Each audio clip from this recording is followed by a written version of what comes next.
And this is only the second time I've publicly done it. The first was in my inaugural speech to Parliament only a few months ago. The reason for that is that my mother, who was a survivor, never spoke about it. It was never spoken about in our home through her entire life. I don't know whether that was the way of other survivors, and I often thought that it was because of the horrors that she underwent. All she said once when she was angry about me touching something that was her mother's was that her parents were shot naked in a trench. And that was the extent of her ever saying anything. If a war picture was on television and she walked into the room and saw a Nazi uniform, she would run into the toilet being physically ill. Now that was the extent of the communication.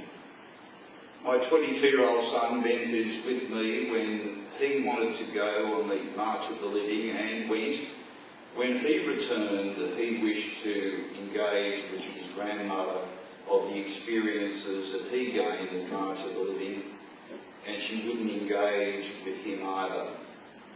So it was the insight I had into my mother's life only came on her passing a little over 4 years ago, because she had been persuaded to give a recorded interview of the shower that was being undertaken by Mary Ziegler. And it was after her death that I saw it for the first time. And so my mother's story is, and because my mother was so didn't wish to speak about it, I didn't think it was my place to talk about it. And the reason that she never spoke about it, as she disclosed in that interview, and it wasn't because of the horrors that she faced. She disclosed in the interview why. She was born on the 4th of May 1921 in Prostějov, Czechoslovakia, to Rudolf and Edith Hoenig. They moved when she was a very young age to Schoenberg, or Schumpburg, as they say it is in Czech. And her parents were in, as you would expect, the Jews in the schmutter business, where they did exceedingly well. She recalls living in a very large house, a very uncomplicated life, with a governor, a governess, and attending a private school within that small town. When she was about 12 or so, they were required to move to Prostějov.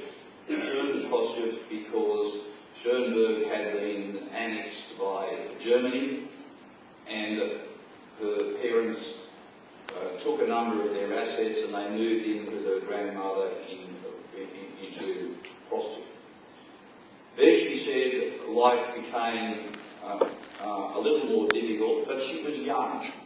She was only 12 years of age and had to go to a public school, and there were inconveniences like the curfew and like wearing a yellow scarf. Ultimately, her parents, she remembers, were very worried, and her mother wanted to leave. Her father, Rudolf, who had served as a decorated soldier in the First World War, thought that he would be safe. And in any event, he said to his wife, "Here I'm reasonably comfortable, this is only an inconvenience. What am I going to do? Go to America and sweep streets?" And so, against the wishes of my mother's mother, they stayed.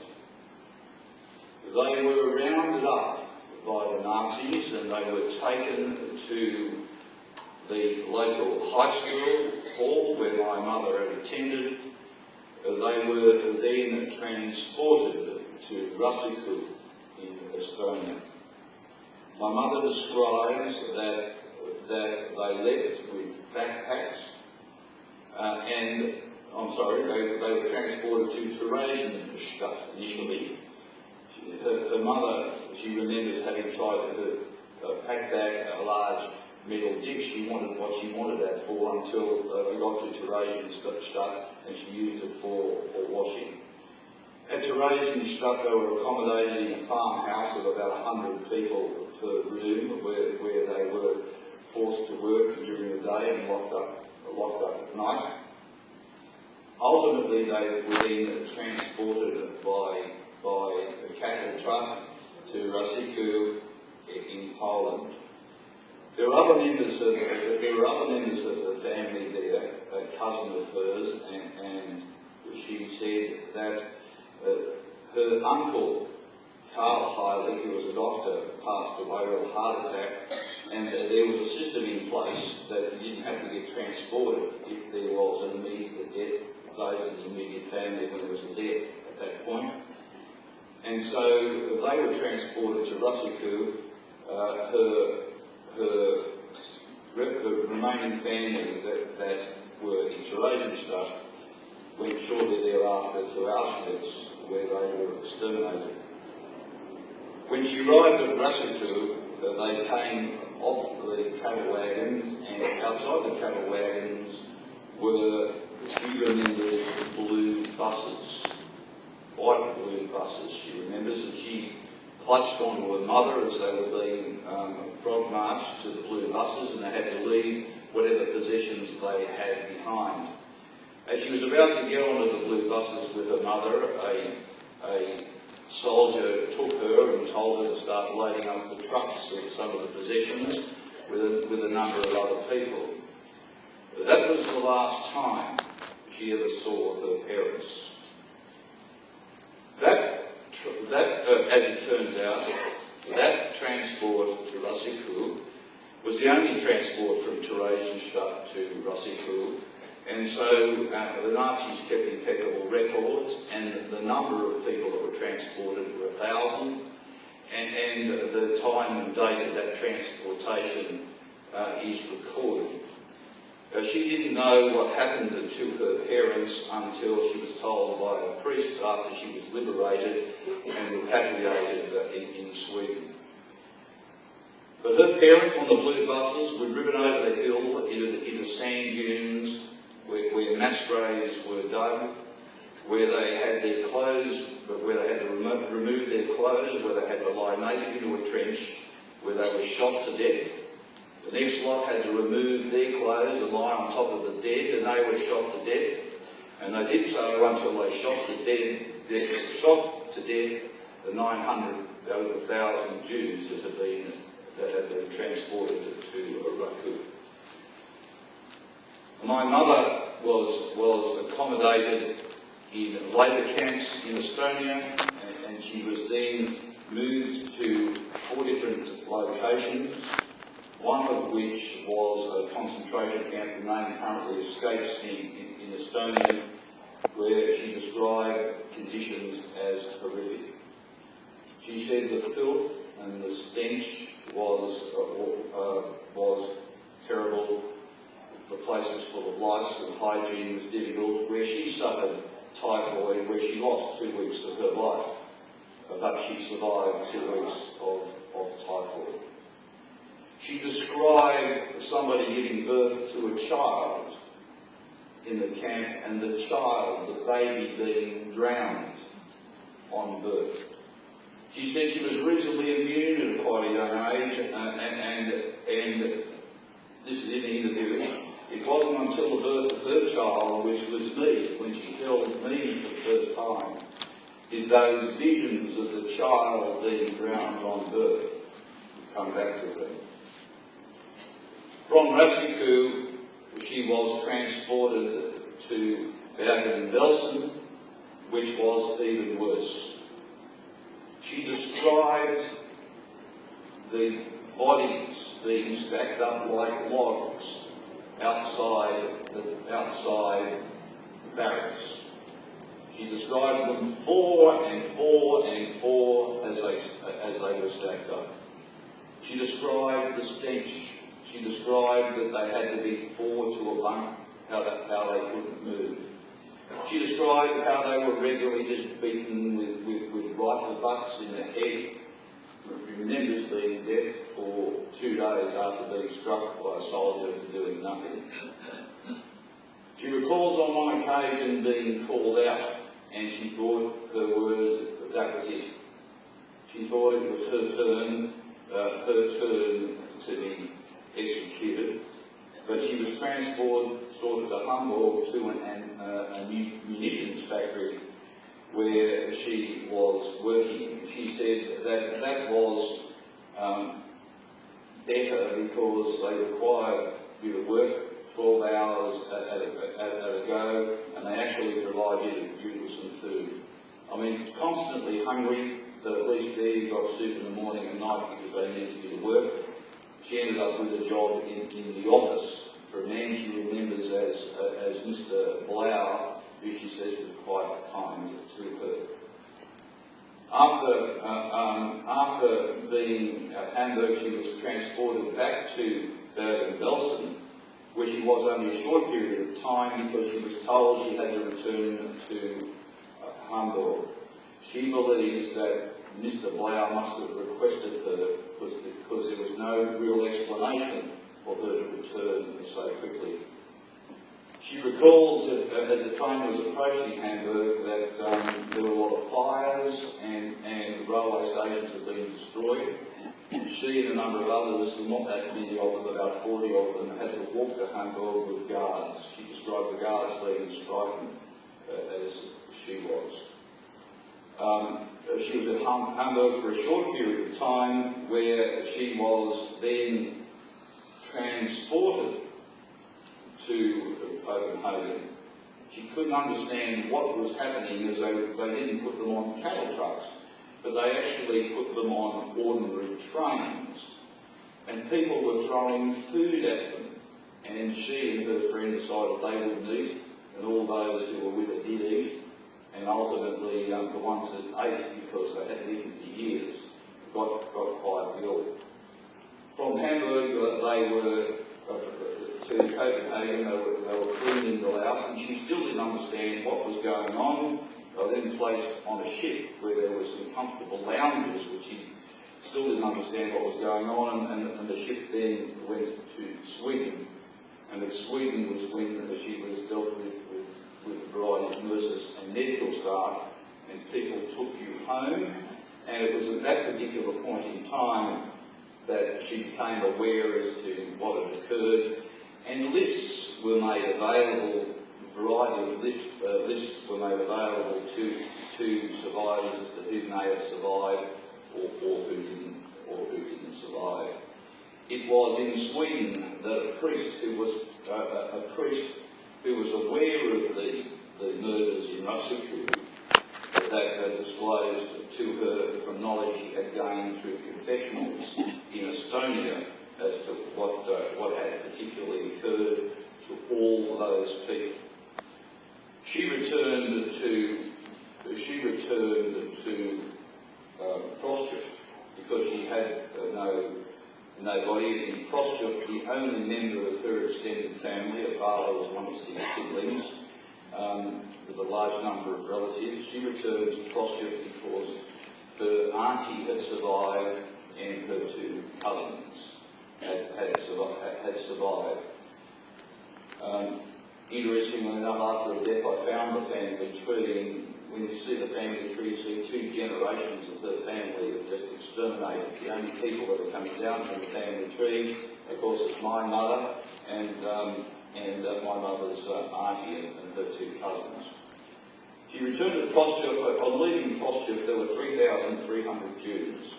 On her return to Proschov, there were 33. 1%, she said. 1% had survived. The rest had been exterminated. She was asked by Mary Ziegler whether she detected any anti-Semitism in her life, and whether there was any anti-Semitism before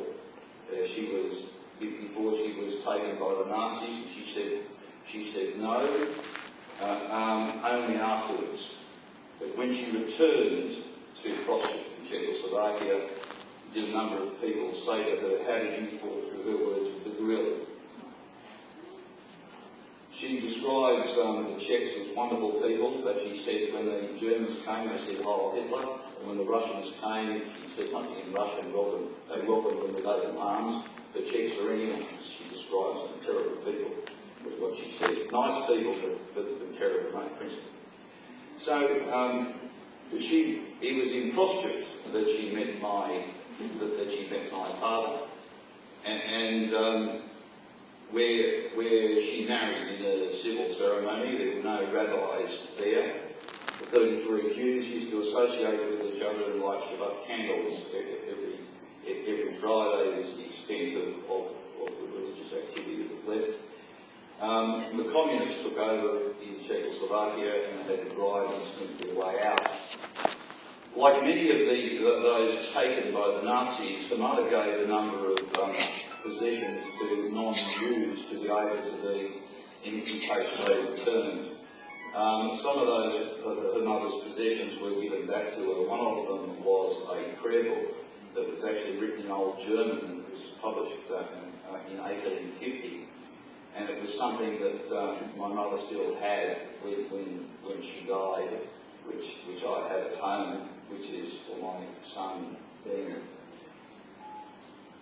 The horrors that she described in such a matter-of-fact way are important. Despite being the son of a survivor and having no knowledge of her life, she disclosed in the interview the reason why she chose not to talk about it. And it wasn't the horrors. It was, she said, she didn't want to burden me or my sister with that knowledge. Can you just imagine finding out the extent of the horrors that she faced on her passing? You ask yourself, as she was ill in the last few years of her life after my father passed away, as she lay in the Monty not wishing to live anymore, even though that there was nothing major wrong with her, whether or not you were a good enough son, whether you would have been any different or treated your mother any differently had you known the details of the horrors that she undertook.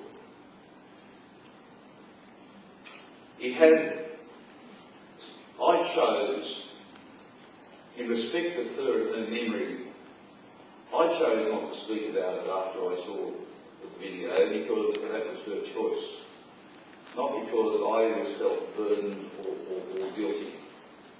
But on my election to Parliament, I decided that it was important that the public knew. And although I didn't have a lot of time, I gave it in a brief summary. It is important that the public know and that the message goes out. Not that there was a Holocaust, not just 6 million Jews were murdered. I mean, if you look at the history of our people, we have been murdered and attempts to exterminate us over thousands of years, and we're still here. What we need to do, in my view, and what I decided to do when I spoke about it was, people have to know what it was. They have to know the horrors of what the survivors actually went through and what those who didn't survive went through. Otherwise, there is no way that the public will understand it other than a generic bad part of our history.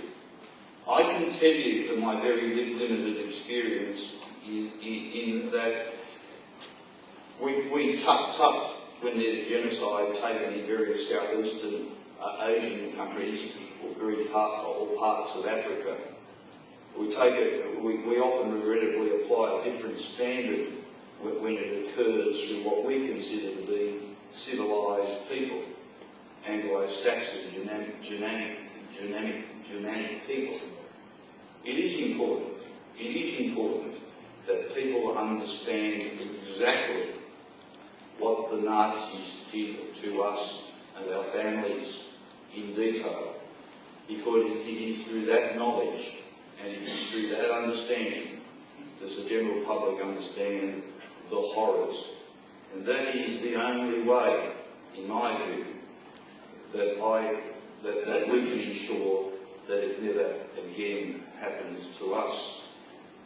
I just want to add one more thing that I think it's my view to publicly expose, of which I have done, and that is this. My father was sent out of Vienna before the Anschluss by his father.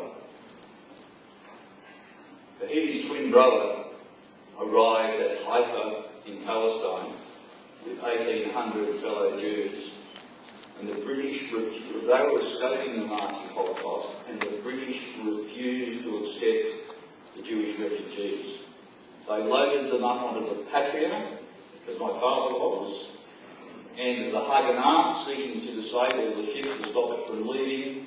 Of course, the explosion was too great and the Patria sunk, and my father had to survive by swimming ashore, and hundreds of others did. The world wouldn't accept this. No point in them saying they didn't know about it. They wouldn't accept this when they knew it was happening. They wouldn't accept this after they knew it happened. So make no mistake about it. Unless we are going to talk about the individual things that actually happened to the survivors and those who didn't survive, all it will be is a terrible thing in history that can never be repeated. Thank you very much for the great honour.